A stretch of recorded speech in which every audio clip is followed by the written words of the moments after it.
Hello all. So in the last class we have discussed about the heterotrophic nutrition. Okay, we have seen what are heterotrophs, the organisms which depend upon other organisms for their food are heterotrophs. We have seen that there were of three types: parasites, saprophytes and holozoic organisms. So parasites are those which will depend upon other organism for their food. They will attach to the organism and take the nutrients from the other organism, which will be called the host. We have seen the total parasites, the partial parasites, external parasites, internal parasites and all. And we have seen saprophytes. What are saprophytes? The organisms which will feed on the dead and decaying matter are called the saprophytes. And we have seen about the holozoic organisms. So what are holozoic organisms? So the organisms which will take the complex organic food material inside and digest it inside its body. Those are called holozoic organisms. So children, if you remember, we belong to which category?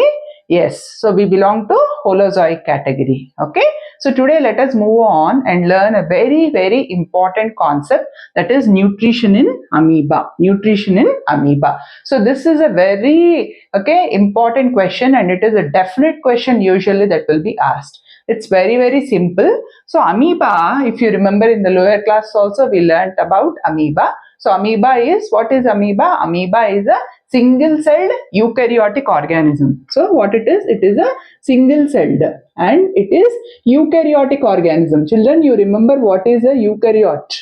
Eukaryotic organism. What is a eukaryote? The organism which will have a true nucleus in the center of the cell is what is called as a eukaryote. So amoeba, what it is? It is a single-celled eukaryotic organism.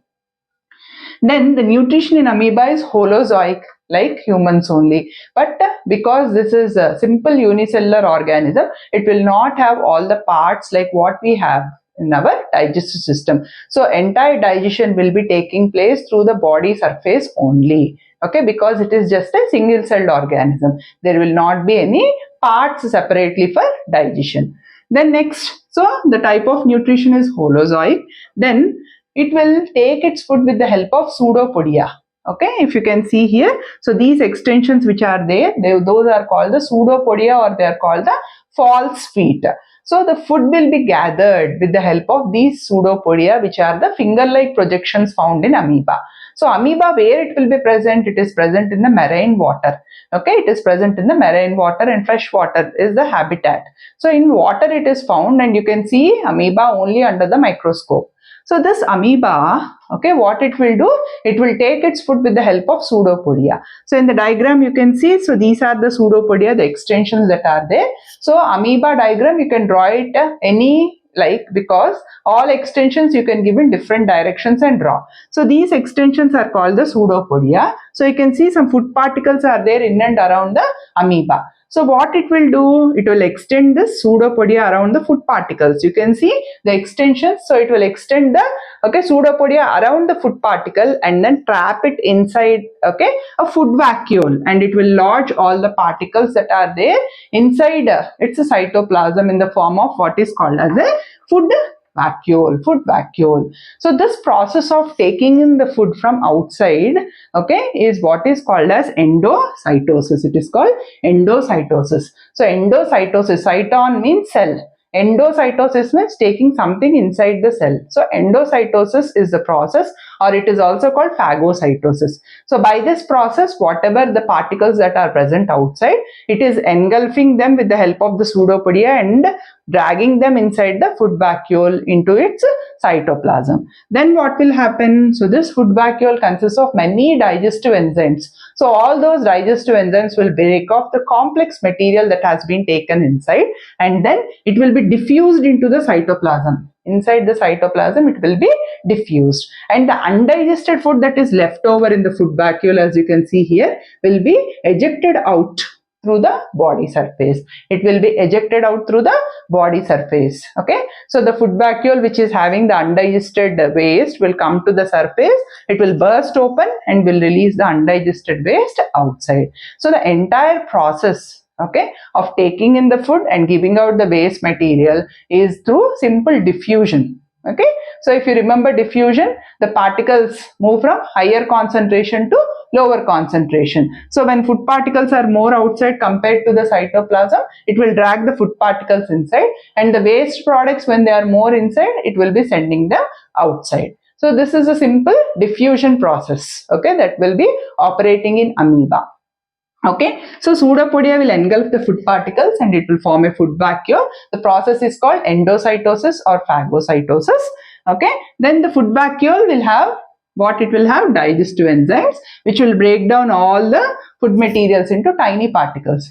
By the way, what does amoeba take? What the food will contain? So small algae and some of the organic materials that are present in the water, all that would be taken as food by the amoeba. So the waste will be excreted through the body surface by simple diffusion. The process, you have to remember, sometimes they may ask what is the process there. It is simple diffusion, but the mode of nutrition is holozoic. The mode of nutrition is holozoic, but the way in which the food is taken in and waste is excreted out is by simple diffusion. Okay, so like this you have to learn the diagram also. So we are just drawing a diagram. I have shown something here. This is called contractile vacuole. So this structure, you can see, this is called a contractile vacuole. So it will have a contractile vacuole also, amoeba. So what this contractile vacuole will do is it will help in maintaining the water balance inside the cytoplasm. The salts and water would be balanced compared to the outside environment, how much it has to be present. All that regulation will take place with the help of the contractile vacuoles that will be present in amoeba. So like this we have amoeba. So you can see the food particles. So just by drawing the diagram only, you can get the answer very easily like that only, without memorizing any of the points.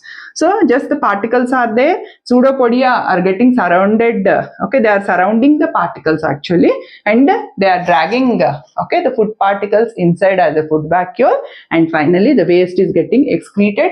The food particles have been digested and they are diffused throughout the cytoplasm. So like this, simply just by seeing the diagram you can tell all the points related to amoeba very easily. It's a very, very important question, but a very, very easy question. So next we will move on to one more organism, that is paramecium, and find out how holozoic nutrition takes place in paramecium. Paramecium is also a unicellular organism and it is also found in the marine water. So paramecium, basically it is a slipper shaped animalcule. It is slipper shaped. So what is the shape? It is slipper shaped. As you can see, the shape is slipper shaped, and it is called animalcule. That is, when the organism is too small to be observed only under microscope, it will be called as an animalcule. So this is a slipper shaped animalcule. So if you see the structure, it has got some elevations on the top throughout. So these are called the cilia. So it will have numerous cilia throughout its body. So with the help of the cilia only, it will drag the food particles. See, the food particles are present outside. So with the help of the lashing movement of cilia, what it will do? It will be dragging all the particles near to it. But unlike amoeba, this has got a special opening called as cytostome. Cytostome, or it is called as the oral groove. It is called as the oral groove. So through this opening, which is the mouth of paramecium, which is called the cytostome, or it is called the oral groove. So the food that is present outside, with the help of the lashing movement of the cilia, it will be dragged near to the cytostome and it will enter inside the cell, and it will be placed within the food vacuole like in the case of amoeba, and then it will be all digested. The particles will get diffused in the cytoplasm and the waste will be excreted out through a special opening, and this is called the anal pore. What it is called?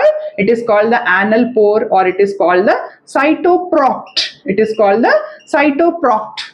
So the nutrition is same like in amoeba, but it has got special openings like the mouth region, which is called the cytostome, and the excretory part, which is called the anal pore, or it is called the cytoproct. So like this, it is little bit different, but other things are same. So the nutrition, when you talk about, it is also holozoic nutrition.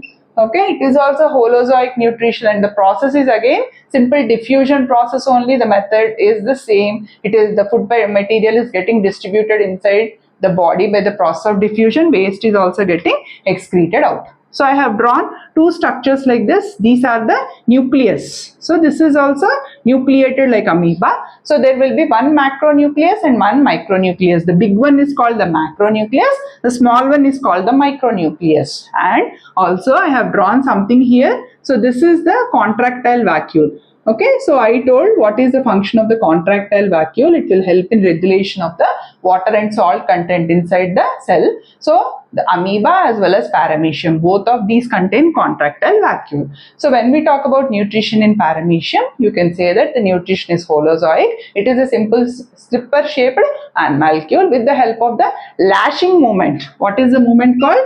Lashing movement. With the help of the lashing movement of cilia, it will be dragging the food particles near to the cytostome, which is the opening through which the food will enter. It will be lodged in the food vacuole and then it will be digested. The digested material will be distributed throughout the body and the waste will be excreted out through the anal pore or the cytopropte. So like this, simply we can understand even about the paramecium. So next we will see about an important organism in plant category, which is a parasite, a total stem parasite. So what it is about? Yes, it is about cuscuta. So we will see, okay, how actually cuscuta survives. So let us discuss with one more important organism, that is cuscuta, or it is called dodder, or it is called armor bell. Cuscuta, dodder or armor bell. So this is actually a total stem parasite. What it is? It is a total stem parasite. So yesterday we have discussed that a total parasite will take both food and water from the host plant because it is a parasite. Okay, it will take both the food and water. So that's why it is called as a total stem parasite. So nearly 170 species are known in cuscuta. Okay, these are twinners actually. They twine around the plant. So 170 twinning species are known in cuscuta. So these, they lack leaves. Okay, they do not have leaves. If you see cuscuta, it will be like a thin electrical wire. Okay, and the leaves are reduced to just scales. You cannot see them. And there is no chlorophyll. There is no chlorophyll. Okay, so that's why they are heterotrophs and parasites. Otherwise, they could have been autotrophs because they are plants, but they are not having chlorophyll. So that is why they are parasitic in nature. Okay, so all of them will not have chlorophyll except Cuscuta reflexa, which is found to have little chlorophyll in it. Then they belong to a family. Like you have surnames.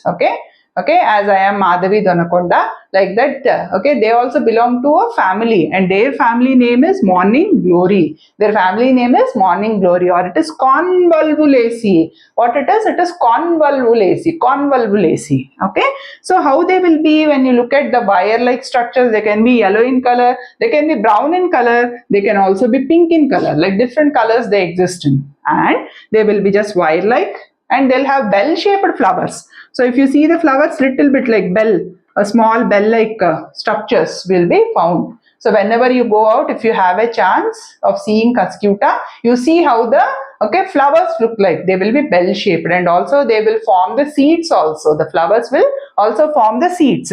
So these actually, so you can see the seed color here. So seed, when it falls onto the ground, first it will produce a small root and this root is called the anchoring root. What is the root called? Root is called as the anchoring root. So with the help of anchoring root, cuscuta attaches to the host plant. So the green colored structure what I have drawn here is the host plant. So it will attach to the host plant and it will start developing its structure like that and it will start winding around all the branches of the tree.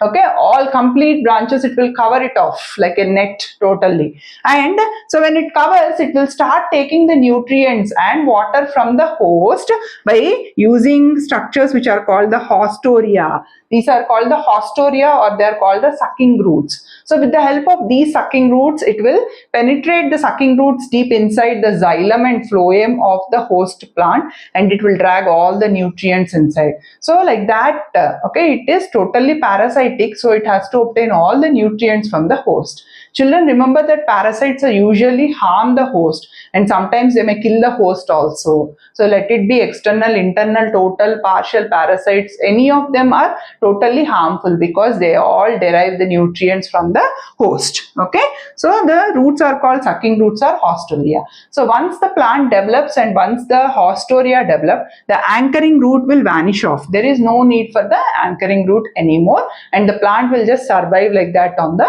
host. So this is how Cuscuta derives its nutrition from the host plant. Okay, and the type of nutrition is parasitic nutrition. The type of nutrition is parasitic nutrition. So okay, so this topic is there actually for the state board, so this is important also as such. So hope you followed today's class. Okay, so meet you in the next class with the nutrition in humans, which is very, very interesting. Okay, it is interesting to know actually how your food is getting digested, okay, and how the undigested waste is getting generated. We have different models also. I'll show you all that in the coming up class. Okay, thank you.